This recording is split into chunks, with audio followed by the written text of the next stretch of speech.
Desde Cantabria, bienvenidos de nuevo a Mo Records SG. Como adelanté en mi último vídeo, hoy lo voy a dedicar a mis discos favoritos. Mis discos favoritos de los años 60 y 70. He seleccionado 12 LPs. Podía haber escogido algunos más, pero creo que con 12 será suficiente. Yo creo que van a representar muy bien para mí lo que sería una época dorada del rock clásico.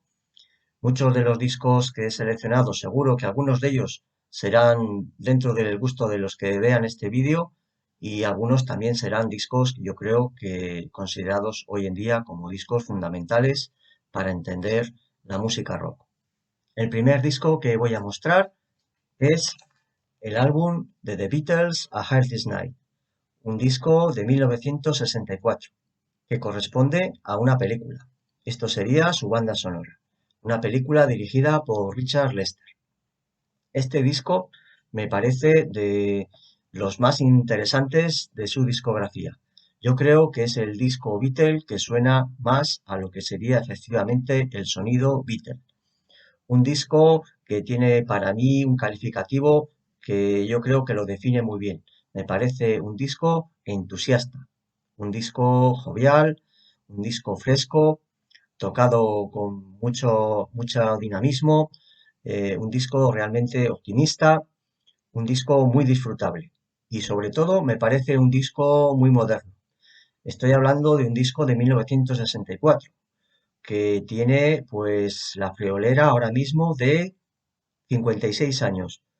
Un disco que para nada ha envejecido. Yo creo que suena aún muy actual y un disco que transmite sobre todo muy buenas sensaciones. Lo tuve en su día en cinta de cassette a mediados de los años 80 y lo escuché muchísimas veces. Me parecía un disco que me dejaba unas muy buenas sensaciones y sobre todo una cosa que a los que lo conocen es que es un disco que transmite sobre todo optimismo. Un disco que es fresco, que es natural y tocado además con muchísima energía. Las canciones son todas excelentes, me parecen que todas serían número uno. Son 13 canciones compuestas por Paul y por John y hay una que la canta George Harrison, que se llama I'm Just Happy to Dance With You. Una canción de 1 minuto y medio, pero que me parece excelente. La portada también es bastante icónica, forma parte pues de esas portadas que eran muy representativas para la imagen de los Beatles, la imagen que ellos querían ofrecer. Y luego está publicado en el sello Parlophone y esta es una edición en mono. Esta es una edición británica que compré en una feria del disco hace ya muchísimos años. Es un disco de segunda mano, pero que está en muy buen estado. Pues un disco muy recomendable para aquellos que no lo conozcan y yo creo que entrará del gusto de muchos que los que estén viendo este vídeo. Uno de mis discos favoritos, sin duda, este de Beatles. Podría haber escogido Sgt. Pepper's, Rubber Soul, Revolver o incluso Abbey Road, su último trabajo, pero yo creo que este es un excelente álbum que a mí me parece realmente fascinante. The Beatles, A Hard Day's Night. Otro disco para mí fundamental sería este, el álbum de debut de Jimi Hendrix Experience, 1967.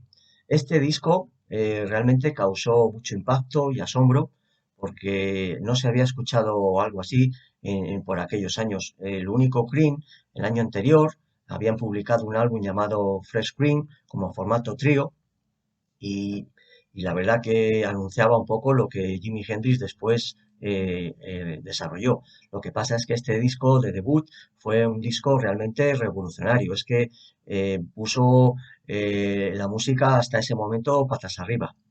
De alguna manera este disco inicia el reinado de un instrumento esencial como es la guitarra. Desde a partir de ese momento la guitarra de rock sería el instrumento rey y durante los años 70 y todos los 80 pues sería un instrumento fundamental. Y Jimi Hendrix la verdad que era un excelente guitarrista. Acompañado muy bien arropado por dos músicos británicos, Noel Redding al bajo y Mitch Mitchell a la batería. Este es su primer álbum, tiene una portada que corresponde con la publicación, la edición inglesa. Esta es una edición francesa en la que aparecen dos discos, su primer disco y su segundo disco, Axis Bodas Love, también grabado en 1967, un disco con una portada muy psicodélica. En este primer álbum, en la edición norteamericana, hubo cambios. Es que las compañías discográficas americanas tenían la mala costumbre de alterar el contenido de sus discos, los discos que se publicaban en Estados Unidos. Fueron los Beatles, los Rolling Stones, los que también sufrieron esos cambios, y yo creo que todo estaba por criterios comerciales, para hacer los discos más accesibles, para que se vendieran mejor. En este álbum suprimieron tres canciones originales de Jimi Hendrix: Can You See Me, Red House, un fantástico blues, y otra canción llamada Remember, que era una mezcla entre blues y soul, y lo sustituyeron por un single, el single en el que salía Hey Joe y luego la canción Purple Haze. Pues a Jimi Hendrix seguro que no le gustó esta idea. Él era muy perfeccionista, le gustaba tener todo bajo control, y cuando se dio cuenta de que en su país natal su álbum había sido alterado e incluso la portada era diferente, pues yo creo que no le gustó gran cosa.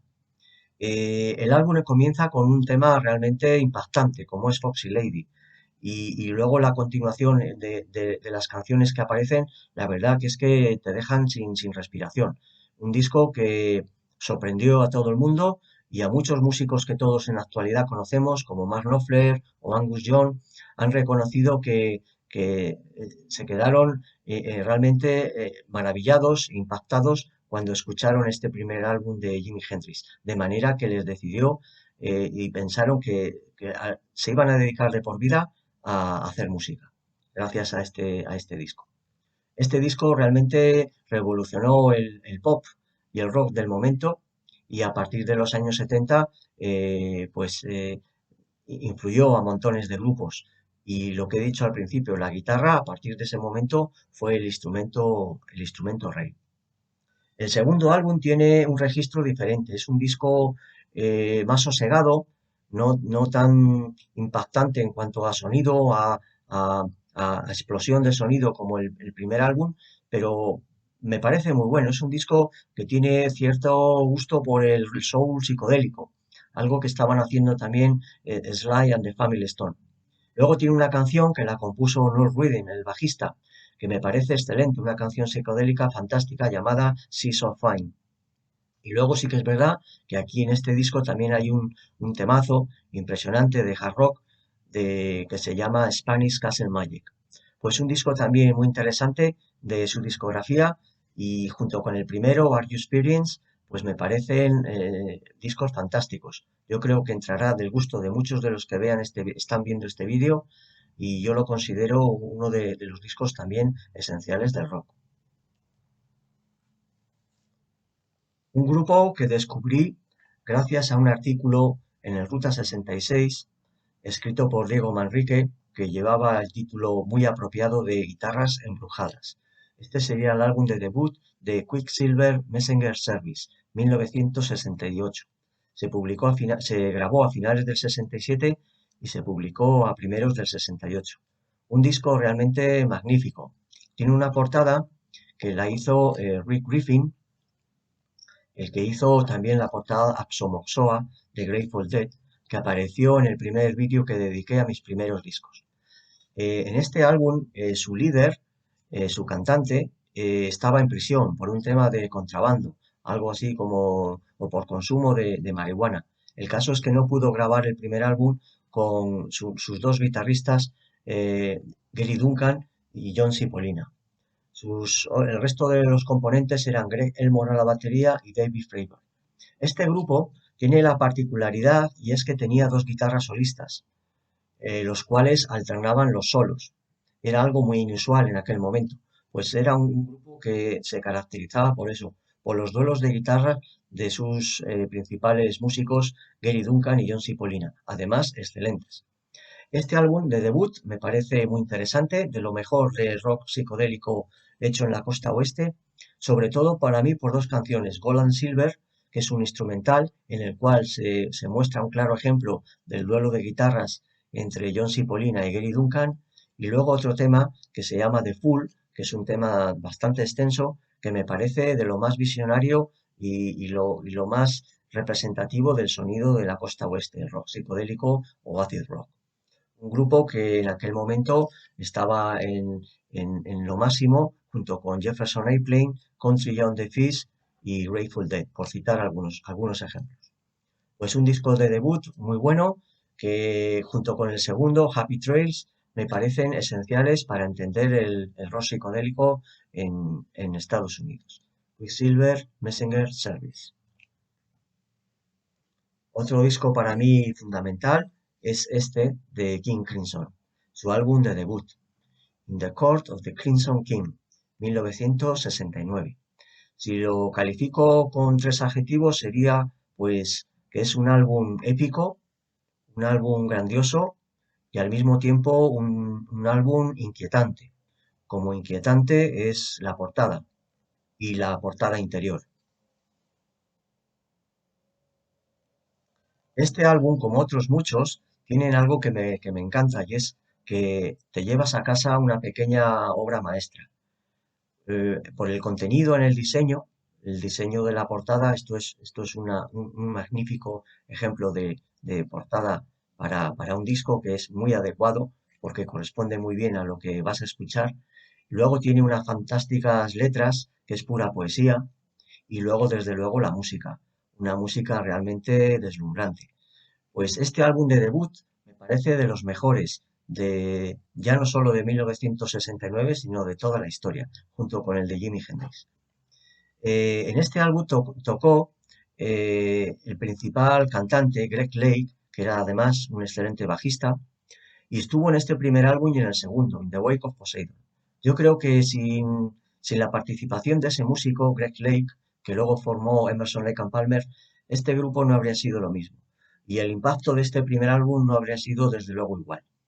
Era un cantante excelente que realmente con una sensibilidad especial que realmente interpretaba las letras escritas por Peter Silvin como ninguno. Un disco realmente en ese sentido muy enigmático y sobre todo un disco mágico, un disco especial. No hay que desmerecer el trabajo de los músicos también que estuvieron en este álbum, sobre todo Robert Fripp, un excelente guitarrista. Pero yo creo que la aportación de Greg Lake es importantísima, porque una vez que dejó el grupo, sus discos siguientes, aunque estaban muy bien, yo creo que habían perdido parte de su esencia, y es la voz personalísima y magistral de Greg Lake. Este disco, para muchos, representa el rock progresivo, el inicio del rock progresivo. Yo creo que Pink Floyd y Procol Harum en el año 68 yo creo que lo iniciaron. Lo que sí, lo que ocurre es que yo creo que King Crimson patentaron ese sonido, de manera que a partir de este álbum muchos grupos del momento pues se apuntaron a la moda del rock progresivo. Un estilo de música que tuvo muchísimo éxito, sobre todo en los años 70. King Crimson, In the Court of the Crimson King, uno de mis discos favoritos y seguro que un disco del gusto de muchos de vosotros. Este disco, sin embargo, no creo que entre dentro de los favoritos, pero a mí me encanta este álbum. Me parece un disco muy ambicioso, un disco realmente que suponía un reto. Este es el segundo disco de Uriah Heep, grabado en 1971. Un disco que lleva por título Salisbury, con una portada que a mí me parece sorprendente. Al grupo no parece que le hacía mucha gracia, pero a mí me gusta bastante. Este álbum tenía un tema, que es el que da título al álbum, Salisbury, de más de 16 minutos, compuesto en parte por uno de los componentes de Uriah Heep que ha fallecido recientemente, Ken Hensley. Ese tema tenía mucho que ver con su trabajo y su aportación, sobre todo con el órgano, porque era un excelente teclista. Ese tema está orquestado al estilo de como habían hecho ya Deep Purple con su disco concierto para grupo y orquesta y sobre todo Pink Floyd con el álbum Atom Heart Mother. Pues me parece un álbum sensacional. Representa muy bien el sonido del momento. Disco de hard rock con toques progresivos. Hay un tema que es el con el que abre el álbum, que se llama Birds of Prey, que me parece un fantástico ejemplo de hard rock británico. Y luego tiene otra que me gusta mucho, especialmente, que se llama The Park, porque tiene toques jazzísticos. El álbum, como he dicho, es el segundo. Su primer disco se llamaba Very Humble, Very Heavy, Very Humble, un disco también parecido a este, pero con un toque más blues, más hard rock. Y este pues tiene más una orientación más bien progresiva. El grupo, como Deep Purple, a lo largo de los 70 alternaron temas un poco progresivos con un sonido eminentemente hard rock. Pues este para mí es uno de sus mejores trabajos y sin duda está dentro de mis favoritos.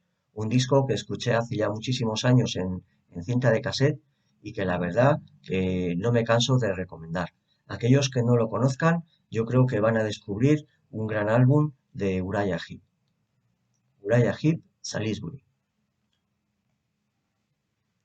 Otro disco que me parece esencial para entender el rock de los años 70 sería el tercer álbum de Grand Funk, llamado Closer to Home. Era un grupo que al principio funcionaban como formato trío. Después ya incorporaron un teclista. Pero en esta primera época, sobre todo sus tres primeros álbumes, me parecen discos magistrales. Este que lleva por título Closer to Home del año 70, me parece, yo creo, su mejor trabajo. Tengo sus primeros álbumes en CD, pero este que yo creo que representa el mejor momento de la banda. Aquí vendieron muchísimos discos con este álbum y llenaron conciertos. Era un grupo muy popular en Estados Unidos. Su origen es de Detroit, igual que bandas tan fantásticas como los NC5 o Unbound Youth de Ted Nugent o también el grupo de Stooges de Iggy Pop. Un disco realmente contundente, con una energía explosiva, excelentes músicos y yo creo que es un disco que hay que escuchar a máximo volumen porque realmente es un disco que transmite una energía y una vitalidad que aquí el que esté un poco, tenga un mal día, yo creo que en el momento que escuche este disco, yo creo que todos sus problemas se van a olvidar. Un gran álbum que yo recomiendo para aquellos que no lo conozcan. Esto es una edición nueva con una portada interior magnífica en la que aparece el grupo tocando en vivo. Está muy bien producido, me gusta mucho el sonido, su productor es Terry Knight y la verdad que disfrutas mucho escuchando los instrumentos de forma casi aislada porque es un disco que está muy bien grabado y sobre todo lo que he dicho, tiene muchísima potencia y energía. Esto es rock puro, al igual que el grupo tan fantástico y tan representativo como fueron Steppenwolf. Grand Funk, Closer to Home, lo recomiendo y está entre uno de mis discos favoritos sin duda. Un disco bastante curioso, bastante singular en la discografía de David Bowie sería este, llamado Diamond Dogs, publicado en 1974. Un disco me parece realmente curioso. Está grabado en la época de transición entre los últimos trabajos con las arañas de Marte, como fueron Aladdin Sane y Pin-Ups, y luego todo lo que hizo ya después sin las arañas de Marte, como fueron Young Americans, Station to Station y sobre todo el magnífico álbum Low. Pues este está en medio de todos ellos. Este es un disco curioso, es un disco como conceptual, tiene un tema distópico de un futuro un poco pesimista. Ahora que estamos en tiempos de pandemia, pues es un disco que transmite esas mismas sensaciones. Un poco, eh, en cierta manera, un poco descorazonador, un disco un poco pesimista, como he dicho, pero que tiene muchísimas cosas positivas, porque tiene una música sensacional. y sobre todo me parece un disco arriesgado para David Bowie. Estaba en su máximo apogeo y decide hacer un disco que, bueno, por la temática no invita precisamente al optimismo. Y sin embargo me parece un disco esencial en su discografía. Su portada ya es bastante perturbadora, en la que aparece en forma de humano híbrido con cánido, y luego tiene una portada interior también muy interesante, en la que aparecen imágenes de David Bowie.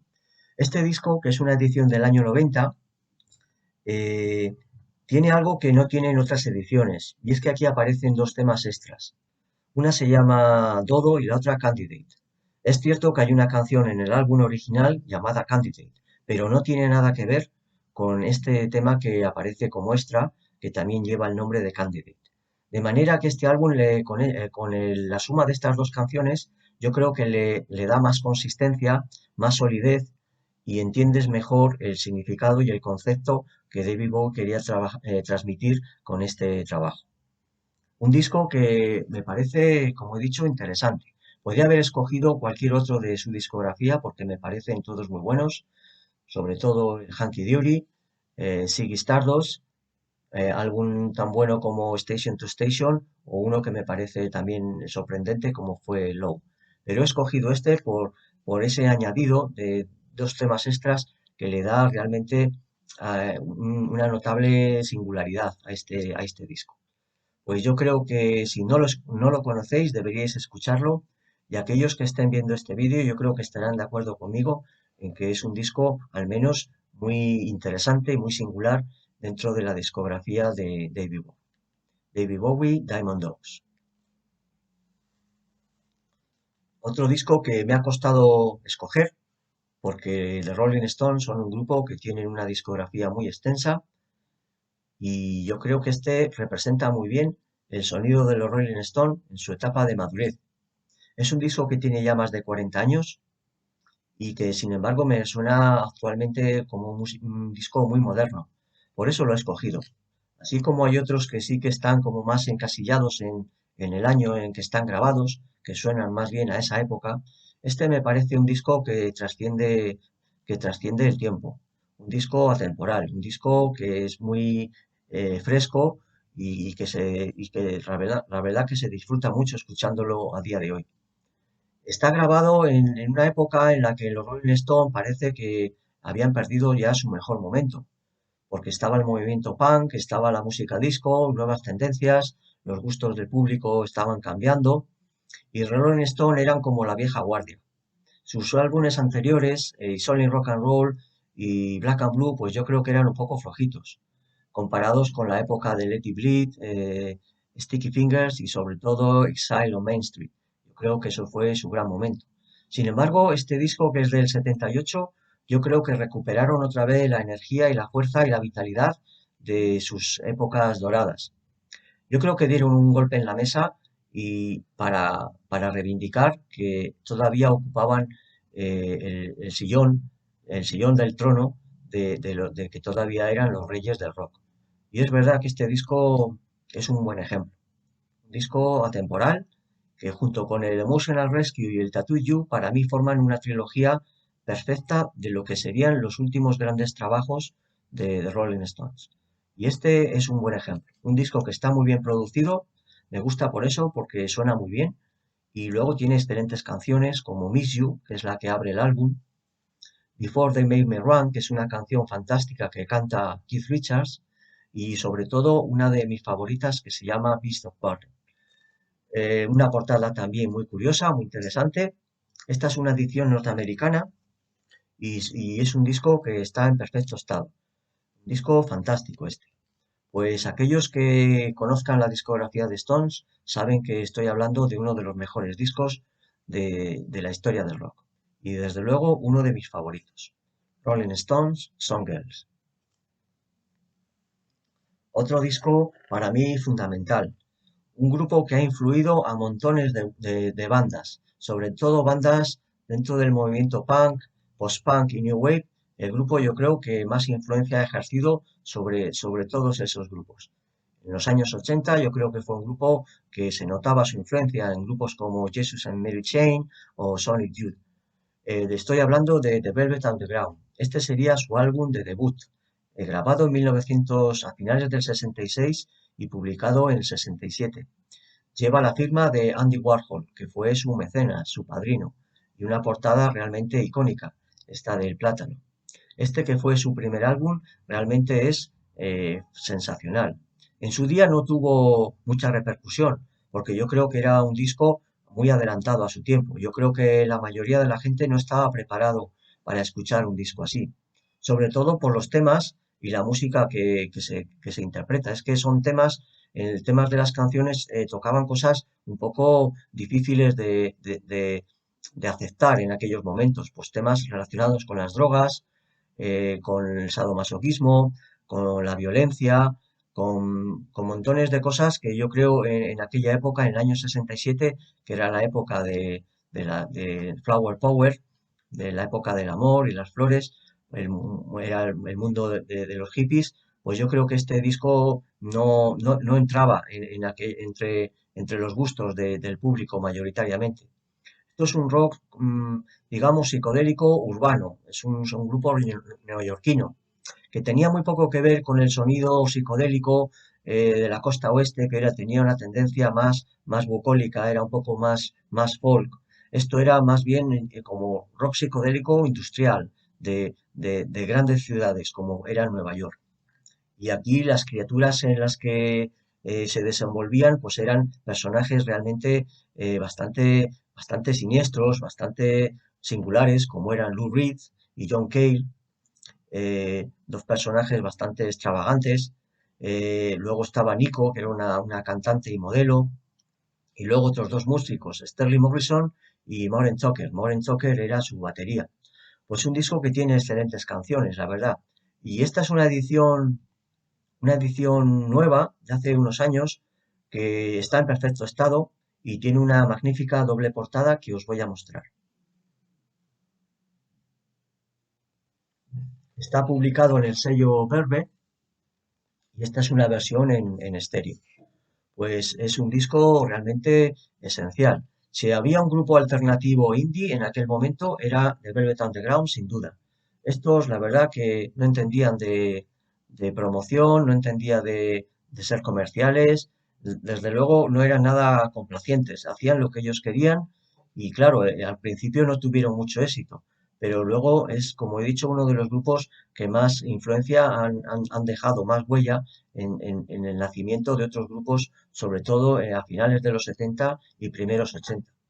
Yo tengo sus otros trabajos y me parecen bastante buenos, sobre todo el último, en el que ya casi estaba dejando la banda Lou Reed. Y este, que es el trabajo, el álbum de debut, me parece realmente fantástico.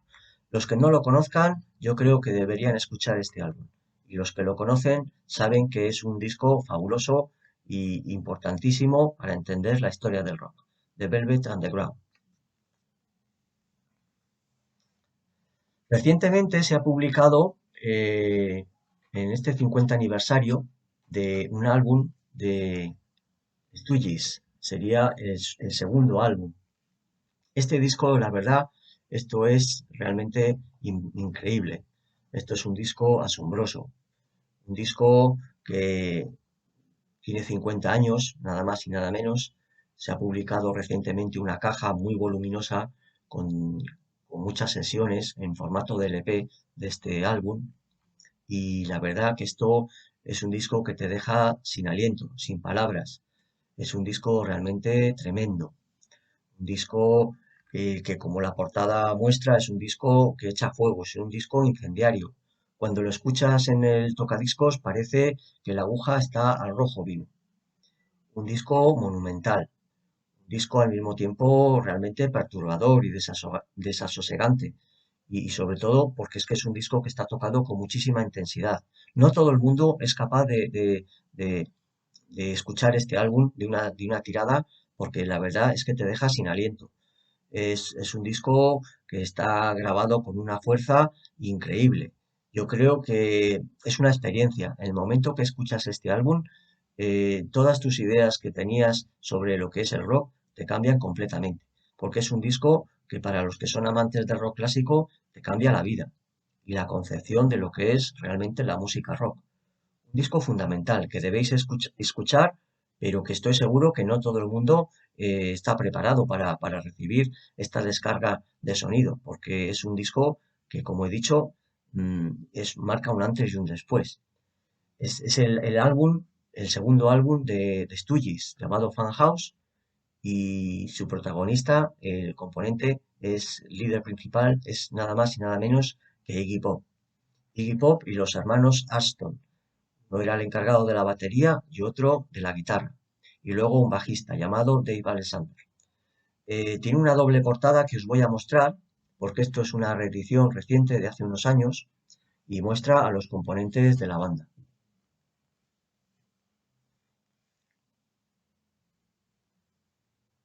Como he dicho, un álbum esencial para entender la historia del rock y que no deja indiferente a nadie.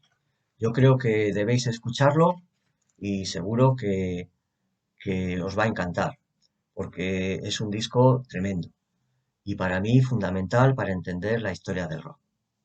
Bueno, pues voy a terminar con este último disco que os voy a mostrar.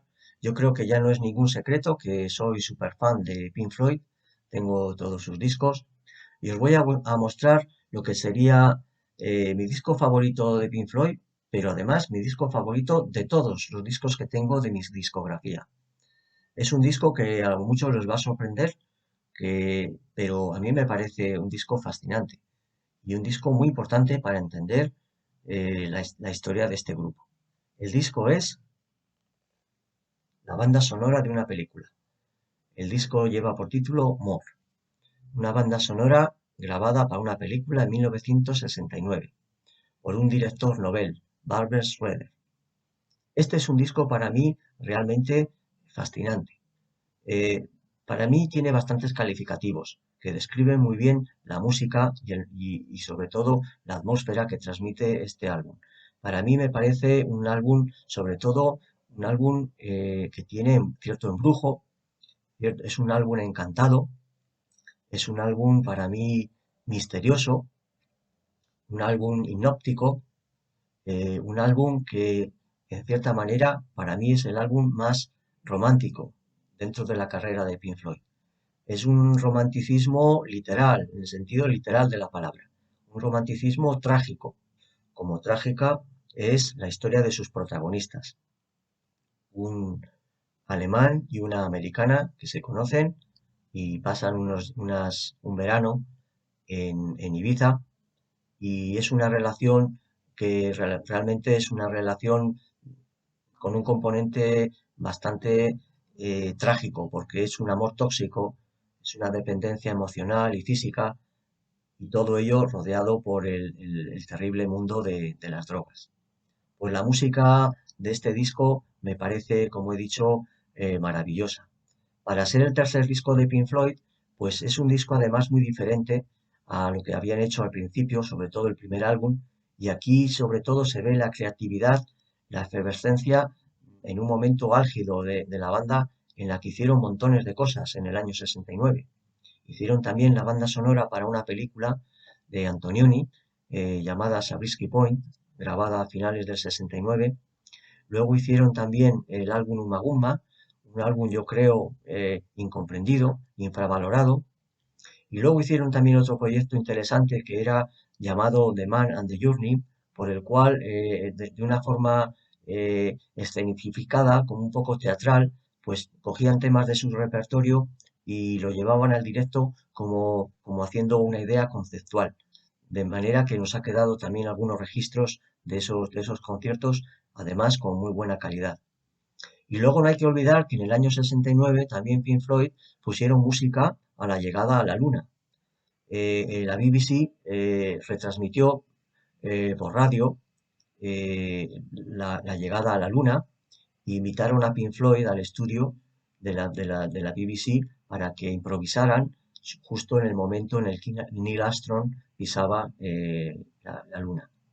Pues algo realmente anecdótico, pero muy interesante. Y por lo tanto, siempre he dicho que el año 69 para mí fue un año importante para la carrera de Pink Floyd. A partir de ese año, la verdad que fue éxitos tras éxitos. Uno de los grupos más memorables de la historia del rock. Este álbum tiene además algo muy particular, y es que son 13 canciones las que aparecen en este álbum, pero en la película originalmente eran 16 canciones las que aparecían. Se escuchaban 16 canciones en un momento en diferentes escenas.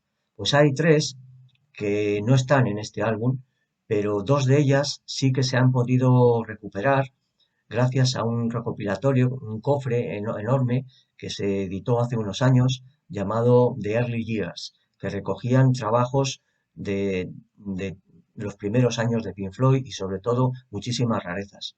Pues entre ellas estaban incluidas dos canciones que aparecen solo en la película. Una es un instrumental llamada Hollywood y la otra Thin Beat Version, que también era otro instrumental. Hay otro tema que aparece solo en la película, que es una canción que la canta Roger Waters y que aparece en una escena, en una fiesta.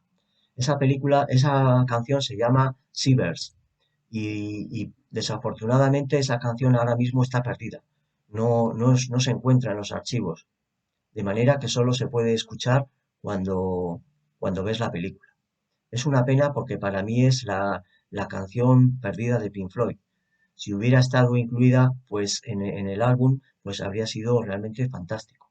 Y si se hubieran incluido las otras dos que han aparecido recientemente en ese recopilatorio, pues hablaríamos de un álbum de 16 canciones y de una excelente banda sonora. Sería sin duda alguna una de las mejores bandas sonoras hechas por un grupo de rock en los años 60. Y desde luego en la carrera de Pink Floyd este disco habría tenido mucho mayor impacto del que tuvo en su momento. Habría sido un disco realmente importante. Y bueno, me quedo con que es una colección de 13 canciones estupendas que con muchos estilos diferentes, algo que Pink Floyd no habían hecho hasta ese momento. Había incluido una canción de hard rock, un género al que ellos nunca han hecho, pero una canción de hard rock fantástica llamada The Night Song. Luego temas realmente tenebrosos y espectrales, como el tema Quicksilver. Luego una canción bucólica, ultra hippie, como es Green in the Color. Bueno, excelentes canciones repartidas en este álbum que realmente representaban muy bien la magia de lo que la película quería transmitir. Pues un disco que en este caso es una edición japonesa y que como es curioso porque en las ediciones normales esto no aparece, pero en esta edición japonesa tiene una doble portada y tiene algunas imágenes de la película.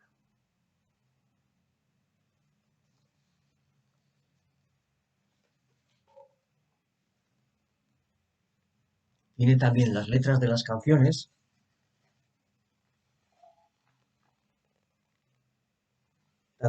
aquí están en japonés y luego también en inglés. Y luego, como he dicho, algunas imágenes de la película, como esta imagen principal, que bueno, pues es algo realmente curioso. Este disco, como he dicho, me parece excelente. Aquellos que no lo conozcan deberían escucharlo porque realmente es un disco que te atrapa, es un disco que tiene cierto magnetismo, cierto duende y me parece uno de sus mejores trabajos, este disco de Pink Floyd, y sobre todo porque tiene misterio y es un disco muy romántico. Pink Floyd More, sin duda, mi disco favorito de todos los tiempos. Bien, voy a concluir este vídeo. Yo creo que os haya gustado y mis recomendaciones, algunos de mis discos que yo tengo seguro que son de vuestro gusto también. Y aquellos que no conozcáis, pues yo os animo a que los escuchéis porque realmente son muy interesantes. Voy a subir en cuanto pueda otro vídeo que lo voy a dedicar a mis bandas sonoras favoritas de los años 70. Desde More Records SG, hasta pronto. Adiós.